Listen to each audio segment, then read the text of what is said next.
You know what? Listen, man, you can't get depressed. You can't let it get you down. You know why? Because you can't control this. Guys, you can't control this. This is beyond your control. So before you get depressed and go into a funk and get scared and whatever, listen, I'd rather you get a notebook and start writing what you're feeling.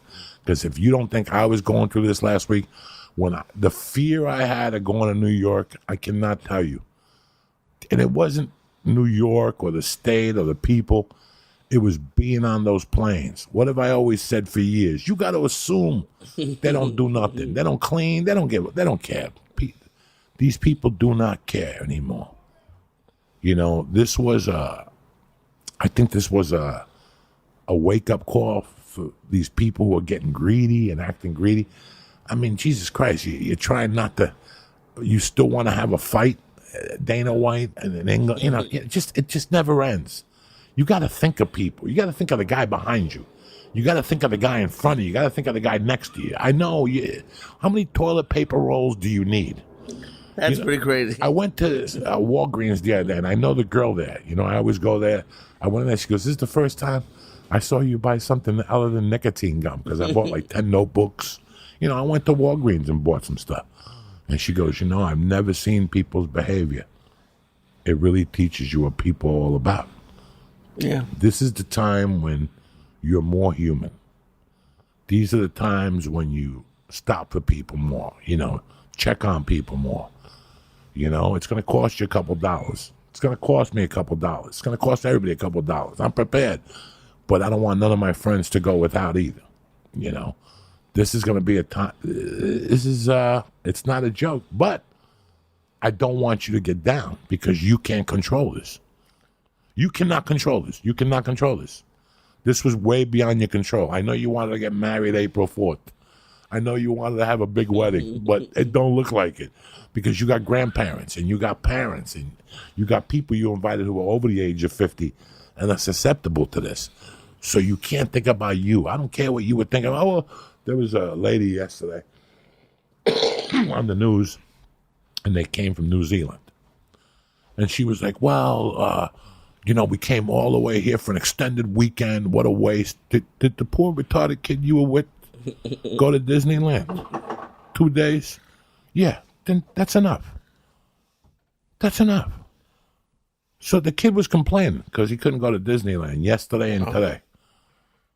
So you went Thursday and Friday. Yeah. That's enough, little kid. Be satisfied. At least you don't have the coronavirus. No, that calls in Disneyland. Thank God. Thank God. You ever been to Disneyland? Not in a That's while. a germ bomb. That's a germ bomb. That's a germ bomb. Listen, I go to New York. This is no joke. This is not to make a laugh or anything like this. This is how susceptible. Like I remember about 2 years ago, I was having a conversation with somebody and they were like, I wish I had the opportunity to smoke with Snoop Dogg. And I was like, why do people think that? I don't want to smoke with anybody. Like, I've never wanted to smoke with anybody. I knew when I was 13 that if I would smoke in large circles, I would get sick. When my friends would smoke in large circles, I would have to think about what I was doing. I would get sick. So by the age of 15, I already knew not to smoke in large circles. So when I went out, it would be me, Avillo, Lubes, you know. It'd be like 3 of us. We'd go through 20 numbers. We'd go through a half of OZ, but it would be 3 of us. And once you build the tolerance to each 3 is you could smoke all the time. Okay. But I'm not going to go to Kentucky and smoke with people. That was never going to happen. I made that mistake in the beginning. Like in the very beginning when I went out to Utah and stuff, and I got sick. And then it brought me back to what happened to Ralphie when he got his lungs. He got bronchitis. Ooh. And I stopped smoking with people a long time ago. When I go down to the Comedy Store on Tuesday nights and I see Gino from Speedweed and he gives me a number, I don't share it with nobody. Nobody gets that. I smoke by myself. I don't care who gets mad because I'm the one that gets acceptable to that stuff. Yeah. That's my bong.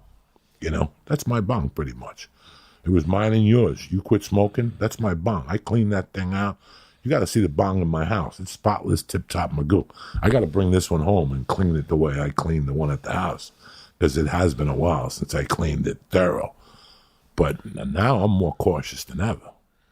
I'm not going to get on no 5.5-hour flight. Not for a while. Not for a while. It makes you think about how much. Like, I didn't think about this, and someone mentioned it online.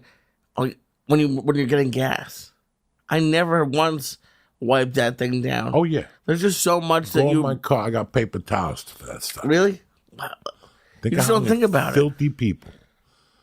Right now, when you wear a sweatshirt, when you go to the store, cover your hand with the sweatshirt. You taught me open the that, door, yeah. And then you got to wash your sweatshirt. So when I go home tonight, this sweatshirt will get washed. This is the way I'm living the next couple of weeks. Every day the sweatshirt gets washed. The sweatpants get washed. If I sit on a park bench or something, it gets washed.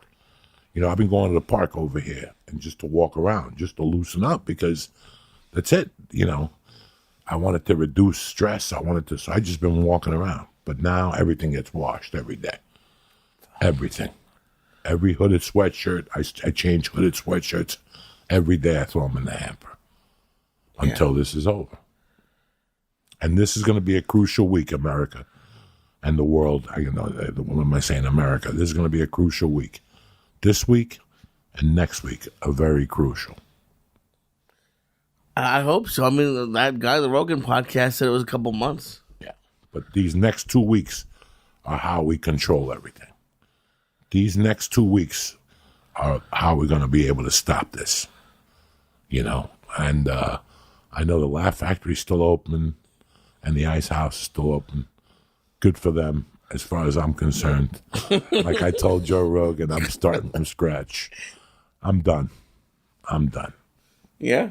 Done. I just went, like I told you, I bought 10 new notebooks because I'm starting from scratch. This is just a great time to write. And if you keep that muscle active, we'll be fine. Hopefully this week we'll come down here one night and do a little stand-up comedy. That'll be fun. And get the party started. And that's it. That's basically it, you know. It's funny. It's just you have to be cautious.